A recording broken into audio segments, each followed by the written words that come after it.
بسم اللہ الرحمن الرحیم۔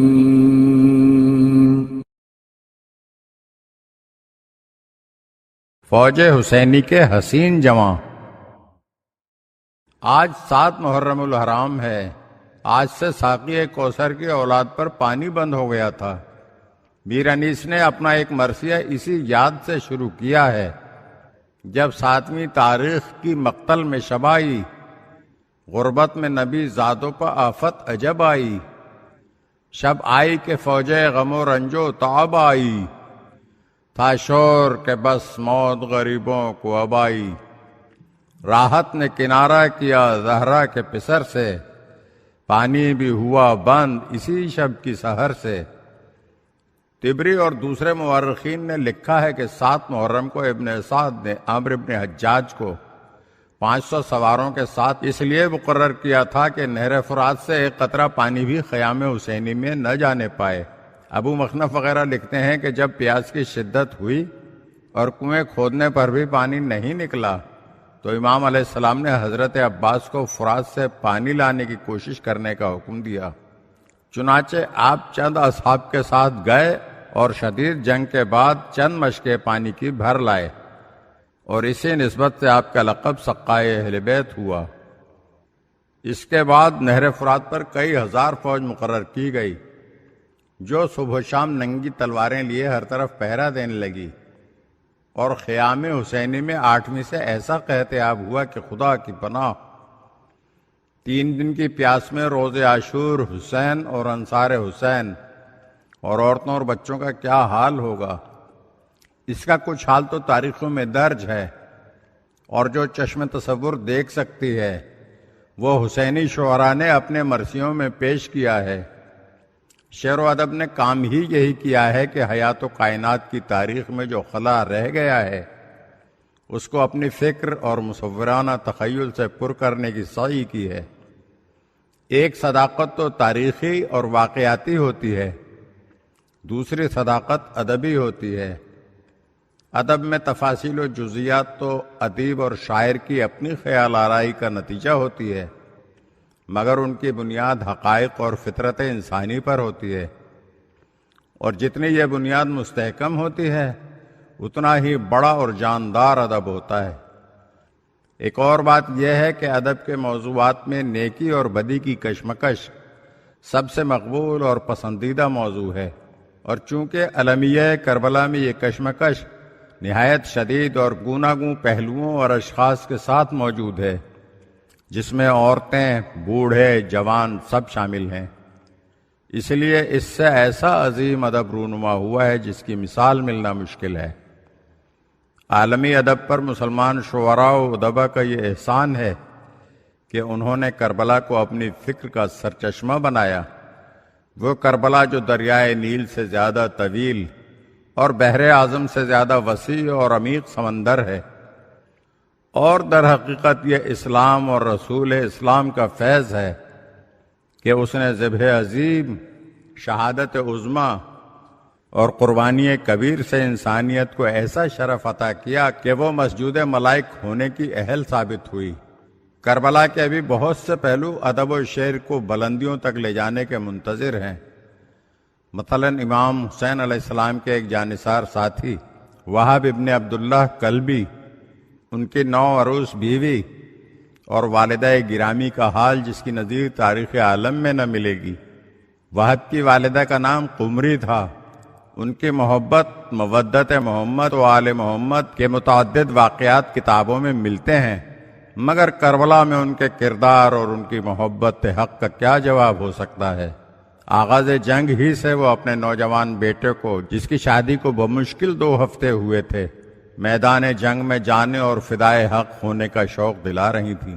آخر وہاب کلبی اجازت لے کر میدان میں آئے اور حسب رواج عرب رجز پڑھا، جس میں ادعائے شجاعت کرتے ہوئے انہوں نے کہا، میں جہاد کرنے آیا ہوں اور اسے بچوں کا کھیل نہ سمجھو۔ کچھ دیر داد شجاعت دینے کے بعد وہ واپس آئے اور اپنی ماں سے پوچھا، آپ میرے کارناموں سے خوش ہوئیں؟ اس پرعزم و ہمت ماں نے کہا، اس وقت تک نہیں جب تک تم امام حسین علیہ السلام کے سامنے شہید نہ ہو جاؤ۔ یہ گفتگو سن کر نئی نویلی دلہن نے کہا اپنے ماں کے کہنے پر نہ جاؤ اور اپنے کو اژدہے کے منہ میں نہ ڈالو۔ یہ سن کر وہب کی ماں نے کہا بیٹا عورتوں کی باتوں پر نہ جاؤ، ان کو سب سے زیادہ اپنا سہاگ عزیز ہوتا ہے، مگر آج کا جیسا موقع پھر کبھی ہاتھ نہ آئے گا۔ انسان کا مقصود اصلی آخرت ہونا چاہیے۔ والدین کی خوشنودی اور شفاعت رسول صلی اللہ علیہ وآلہ وسلم کے بغیر رضائے الہی کا حصول ناممکن ہے، اور آج امام پر اپنی جان نثار کر کے تم یہ نعمت حاصل کر سکتے ہو۔ جب وہب کی بیوی نے دیکھا کہ وہب بھی قربان ہونے پر مصر ہیں تو وہ بولی اچھا تم تو جا رہے ہو اور شہادت کے بعد جنت میں جاؤ گے اور حوروں کے جھرمٹ میں مجھے بھول جاؤ گے، اس لیے چلو اور چل کے امام حسین کے سامنے یہ عہد کرو کہ جنت میں بھی تم مجھے فراموش نہ کرو گے اور میں تمہارے ہی ساتھ رہوں گی۔ امام کی خدمت میں آ کے زوجہ وہب نے کہا حضور وہب تو اپنی جان فدا کرنے جا رہے ہیں، میرا کوئی وارث یہاں نہیں ہے، اس لیے مجھے اپنے اہل بیت کے سپرد فرما دیجئے، اور دوسرے یہ کہ یہ آپ کے سامنے مجھ سے وعدہ کریں کہ وصال حور العین کے بعد مجھے فراموش نہ کریں گے۔ یہ سن کر امام علیہ السلام آپ دیدہ ہو گئے اور زوجہ وہب کو اپنی خواتین کے سپرد کیا۔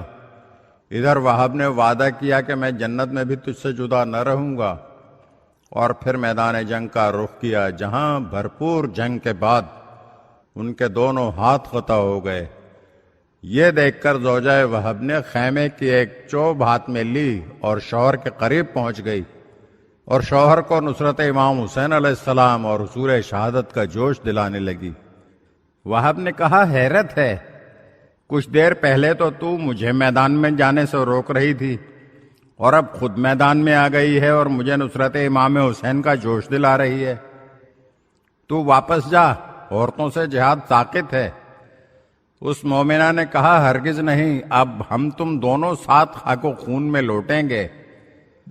غیرت عرب سے وہب کا چہرہ سرخ ہو گیا، ہاتھ تو کام سے جاتے رہے تھے، دانتوں سے بیوی کا پلو پکڑا اور خیمے گاہ کی طرف چلا۔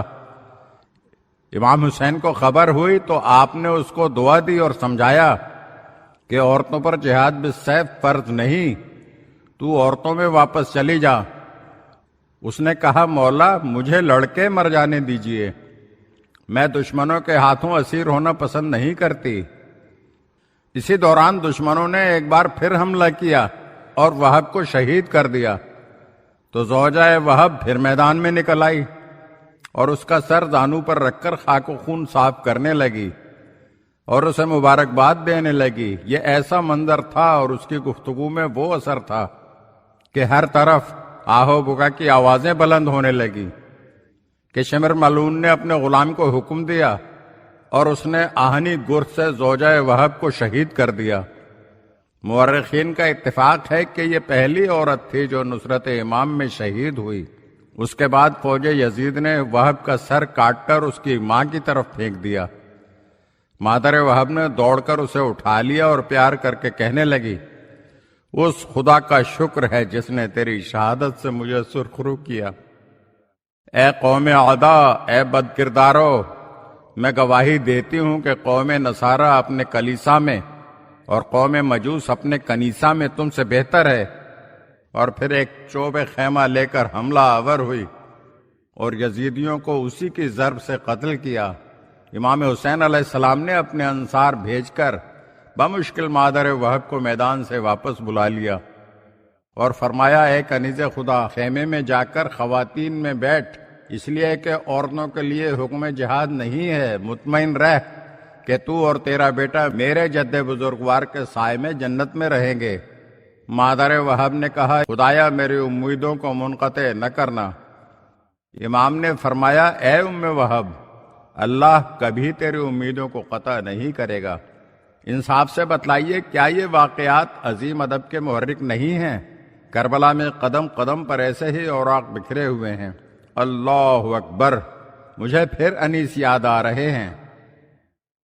مرقوم ہیں قرآن میں رتبے شہداء کے، بے جان ہوئے پردیس میں کیا رنج اٹھا کے، وہ چاہنے والے تھے امام دوسرا کے، طالب تھا خدا ان کا، وہ طالب تھے خدا کے، دنیا میں یہ تحصیل سعادت کا صلہ تھا، آقا بھی انہیں سبت پیمبر سا ملا تھا، مست مے عرفاں تھے وہ سب، عاقل و ذی ہوش، تھی غیر خدا سب کی انہیں یاد فراموش، دنیا سے بری بار علائق سے سبک دوش، دل یاد الہی میں جو یوں دیکھو تو خاموش، ہر دم سر تسلیم تھا خم راہ خدا میں، بڑھتے چلے جاتے تھے قدم راہ خدا میں، راہ خدا میں، راہ خدا میں۔